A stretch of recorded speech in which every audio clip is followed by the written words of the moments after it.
So hello everyone, welcome back to our channel. तो आज की इस वीडियो में अपन बात करने वाले हैं अलर्कविस के बारे में। तो अलर्कविस क्या होता है? अलर्कविस होता है जो रेबीज वाला, जो क्या होता है डॉग्स वगैरह से फैलता है, उसे अलर्कविस कहते हैं, ठीक है। और ये इसे हाइड्रोफोबिया भी बोलते हैं। ये इसका क्या सिनोनिम्स है। तो सबसे पहले अपन देखते हैं कि अलर्कविस के जो निदान है, कारण है, वो क्या क्या है। तो इसके अंदर बताया है कुत्ते, श्रृंगाल, व्याल, अश्वतर, रीछ, बिडाल, व्रक, व्याघ्र जैसे जो हिंसक जो जानवर होते हैं, उनके काटने से क्या होता है, अलर्कविस फैलता है, ठीक है। और इसे क्या बोलते हैं, हाइड्रोफोबिया और रेबीज भी कहते हैं। इसके बाद में अपन देखते हैं इसके कुछ जो अन्य कारण बताए वो क्या क्या हैं। जैसे आप बताया कि जो संक्रमित पशु होते हैं उनके दांतों से क्या होता है, गंध, झाग, खाना, लकवा जैसे लक्षण उत्पन्न होते हैं। तो उनके काटने से जो होता है वो उसका क्या होता है, रीज़न हो गया। रोगी के दूसरे स्थानों पर संक्रमण फैल सकता है। इससे दंश स्थान की सुन्नतः व अन्य पशुओं के आसानी से विष प्रदान करता है, ठीक है।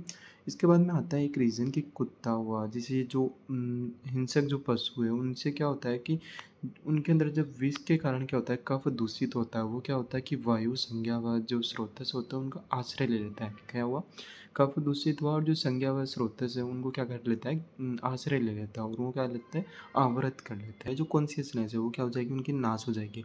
जिससे क्या होता है कि पशु की जो पूँछ हुई, हनु हुई, स्कंद हुआ, ये क्या हो जाते हैं, ढीले हो जाते हैं। और इसी वजह से क्या होता है कि पशु बहरा हो जाता है और मुंह से अत्यंत लाला स्राव आता है। देखा होगा जो कुत्ते होते हैं वो क्या होता है, जब भी उनको रेबीज़ वगैरह होता है तो वो अलग ही टाइप से दिखने लगते हैं, उनकी पूँछ झुकी हुई दिखने लगती है। और जो होता है क्या, उनके मुंह से झाग दिखने लगते हैं। तो ये सारे लक्षण उसमें देखने को मिलते हैं। दूसरे प्राणियों को काटने के लिए भागता है और बहुत ज़्यादा काटने के लिए दौड़ने लगता है वो। और उसके काटने से क्या होता है, जो दंश स्थान होता है वो सुन्न हो जाता है। उसमें क्या होता है, कृष्ण वर्ण का रक्त बहने लगता है। ये क्या है, इसका एक बहुत इंपॉर्टेंट सिम्टम होता है कि वहाँ पे क्या होता है, जो ब्लड होता है वो क्या होता है, कृष्ण वर्ण का हो जाता है और ब्लैक रंग का देखने को मिलता है, ठीक है। और शस्त्र से विद्ध होने पर भी होने के लक्षण पैदा करता है, कि जिससे किसी शस्त्र से क्या हो गया कि उसको विद्ध हुआ, वैसे लक्षण उसमें देखने को मिलते हैं। तो इसके लक्षण क्या क्या हो सकते हैं। तो इसके लक्षण में हो सकता है कि दंश स्थान पर क्या हो सकती है, सूजन आ सकती है, रक्त आसपास देखने को मिल सकता है, ठीक है। और जो रक्त रहेगा वो किस प्रकार का रहेगा, कृष्ण वर्ण का देखने को मिलेगा। इसके बाद अपन देखते हैं इसमें दर्द हो सकता है, जलन, सिर दर्द, जोर में अंगों में पीड़ा देखने को मिलती है। पानी हुआ, हवा, रोशनी के संपर्क पर बेचैनी, झाग आना और स्वरभंग, ये क्या है, इसके सामान्य लक्षण देखने को मिलते हैं, ठीक है। और इसमें जो सबसे इम्पोर्टेंट लक्षण है वो तो होता है हाइड्रोफोबिया। और हाइड्रोफोबिया इसे रेबीज के अंदर बोला भी जाता है, ठीक है। जिससे क्या होगा कि पानी को देखकर या पीने की कोशिश में क्या होगा, वो घबराहट होगी, उसको कपकपी लगने लगेगी, भय लगने लगेगा, झटका लगने लगेगा, ठीक है। तो ये इसके बहुत इंपॉर्टेंट लक्षण है। कुछ वीडियोज़ भी आप लोगों ने देखे होंगे कि जो रेबीज़ होता है तो उसमें क्या कपकपी देखने को मिलती है। तो ये सब क्या हो गए, इसके लक्षण हो गए। और इसके बाद अपन देखते हैं कि स्नायु तंत्र इसमें क्या होता है, प्रभावित होता है। तो सबसे मेन इंपॉर्टेंट क्या हुआ कि स्नायु तंत्र मतलब नर्व सिस्टम जो इसके अंदर सबसे ज़्यादा डैमेज होता है रेबीज़ के अंदर। ये क्या होता है, उत्तेजना, व्यवहार परिवर्तन देखने को मिलता है। ये तो चीज़ सिम्टम सामान्य लक्षण है ही। जो इम्पोर्टेंट लक्षण हुआ वो यही हुआ कि हाइड्रोफोबिया देखने को मिलेगा, ठीक है। ये चीज़ ध्यान रखना। और जो ब्लड है, ब्लड कृष्ण वर्ण का देखने को मिलेगा।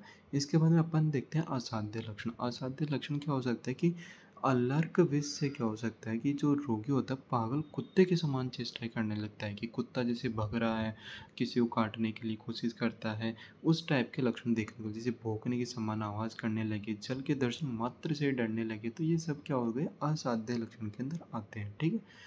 इसके बाद में अपन देखते हैं इसकी चिकित्सा। तो चिकित्सा के अंदर अष्टांग हृदय ने सबसे पहले क्या बोला है कि इसको निर्विष करना है अपन को, ठीक है।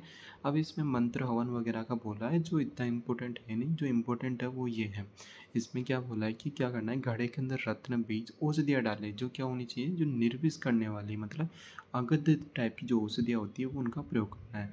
और इनको क्या करना है, 108 बार मंत्र से अभिमंत्रित कर पुष्प मालाओं से ढक दे।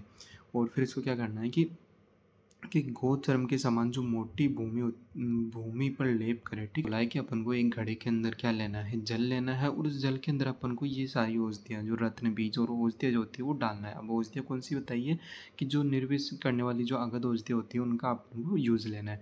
फिर क्या करना है, उसको क्या करना है कि उसका एक उसको बनाकर अपन को क्या करना है, उसको ढक देना है। और फिर क्या करना है कि जो गोचर्म के समान मोटी भूमि पर उसका लेप करना है और उसके चारों तरफ अग्नि जलाना है। ठीक है? जो घड़े के ऊपर अपन को लेप करना है और उसको क्या करना है, फिर उसके चारों तरफ अपन को अग्नि जलानी है, और अग्नि को जलाने के बाद जो अपन को पानी प्राप्त होगा, जो उसको उबलने के बाद में जो क्वाथ बनने के बाद जो पानी प्राप्त होगा, उसी से अपन को क्या करवाना है, स्नान करवाना है। ये किस में बोला? अष्टांग हृदय के अंदर बोला है। ये इसका क्या बताएँ, इसका चिकित्सा बताइए। इसके बाद में अपन क्या चिकित्सा कोर्स कर सकते हैं, इसके बाद अपन कर सकते हैं दंश स्थान से रक्त को निकाल सकते हैं अपन, और घृत से उसके दहन करके अग्निकर्म कर सकते हैं। रोगी का जो घाव होता है अगध का लेप कर सकते हो, पुराने घी का पान करवा सकते हैं, वमन करवा सकते हैं, विरेचन करवा सकते हैं संशोधन के अंदर, ठीक है? और तिल का तेल, अर्क, दुग्ध, गुड़ आदि का सेवन करवा सकते हैं। त्रिकट्टु को गोबर की सोरस में पीसकर अंजन का प्रयोग कर सकते हैं। इसके ना से तो तीक्ष्ण औषध देना चाहिए। इसके बाद अपन को क्या वमन वगैरह अपन ने देख लिया, शीतल उपचार अपन को देना चाहिए। वैसे जल से उसे डर लगता है लेकिन बोला है, ठीक है? विशिष्ट औषधियाँ कौन कौन सी हो सकती है, तो ये ध्यान रख लेना कि श्वेत सरसर्प हो सकती है, त्राईमणि हो सकती है, गंधपुरी हो सकती है, पुनर्नवा और तिल का तेल, ये वाली औषधियाँ हो सकती है, ठीक है? इसके बाद अपन देखते हैं कि व्रण में श्वेत सरसर्प लेप करवा सकते हैं, शुद्धिकरण तुषार का सेवन करवा सकते हैं, और भी अपन इसमें उपाय कर सकते हैं, तो ये वाला ध्यान रख लेना। इसके बाद में अपन देखते हैं कि इसका मॉडर्न क्या पॉइंट ऑफ व्यू है, ठीक है? तो इसमें सबसे पहले अपन देखते हैं कि इसे क्या बोलते हैं, रेबीज़ बोलते हैं। रेबीज़ क्या हो, किस टाइप के बैक्टीरिया वायरस से हो रहा है, तो ये हो रहा है आरएनए वायरस से, ठीक है? आरएनए वायरस से। और इसे क्या बोलते हैं, रेप्टोविरिडी फैमिली इसकी, ठीक है? तो ये फैमिली याद रख लेना और आरएनए वायरस याद रखना। और इसका क्या होता है कि क्या होते हैं, जैसे डॉग जेकल जो अपन ने पहले देखी, जो हिंसक पशु होते हैं उनके काटने से अपन ये फैलता है, तो डॉग जेकल वॉल्फ वगैरह ये सब हो गए। पैथोजेनेसिस क्या है कि वायरस एंटर करेगा, पेरिफेरल नर्वस सिस्टम के अंदर माइग्रेट करता है ब्रेन तक, और ब्रेन में जाके क्या करता है और मसल्स के अंदर रेप्लिकेट करता है, और रीच क्या करता है, नर्व, ठीक है? तो सबसे पहले क्या होता है, जैसे ब्लड फ्लो में गया तो ये मसल्स के थ्रू ये नर्व में जाता है, नर्व से जैसे पीएनएस टू ये सीएनएस में जाएगा, ठीक है? तो इसका मेन ये पैथोजेनेसिस हो गया। इसको पैथोजेनेसिस को अपन एक बार देख लेते हैं। तो ये क्या हुआ, सबसे पहले मसल के अंदर गया, ठीक है? मसल से बाद में कहाँ जाएगा, पीएनएस, पीएनएस का मतलब पेरिफेरल जो नर्वस सिस्टम है वहाँ जाएगा। पीएनएस के बाद में ये जाएगा सीएनएस, सीएनएस का मतलब यहाँ पे हो जाएगा ब्रेन, जो सेंट्रल नर्वस सिस्टम है वहाँ पे जाएगा। ब्रेन में जाके ये क्या करेगा, हाइड्रोफोबिया के जो सिम्टम्स होते हैं उनको उत्पन्न करेगा, ठीक है? तो ये वाला हुआ अपना। इसके बाद अपन देखते हैं कि इसके टाइप्स कौन से बताए गए। तो टाइप्स इसमें दो बताए गए। एक तो बताया गया है फ्यूरियस या एन्सेफलाइटिस रेबीज बताया गया है, जो 80% ऑफ केसेस के अंदर देखने को मिलता है, जिसके अंदर क्या मिलता है, हाइपर एक्टिविटी और हाइड्रोफोबिया मेनली देखने को मिलता है। जो दूसरे टाइप का होता है वो क्या होता है, पैरालाइटिक और डम्ब रेबीज जिसे बोलते हैं, ठीक है?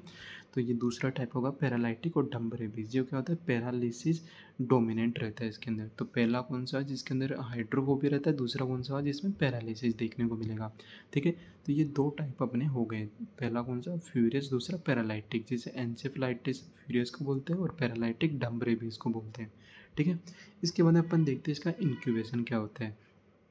तो इंक्यूबेशन में अपन को ध्यान रखता है कि सिम्टम्स 3 से 12 वीक भी लग सकते हैं कभी-कभी क्या होता है कि जैसे कोई पेट डॉग होता है उसको अगर रेबीज़ वाला इंजेक्शन नहीं लगा है, वैक्सीनेशन नहीं हो रखी है उसको, तो क्या होता है अगर काट लेता है तो पहले तो पता नहीं चलता।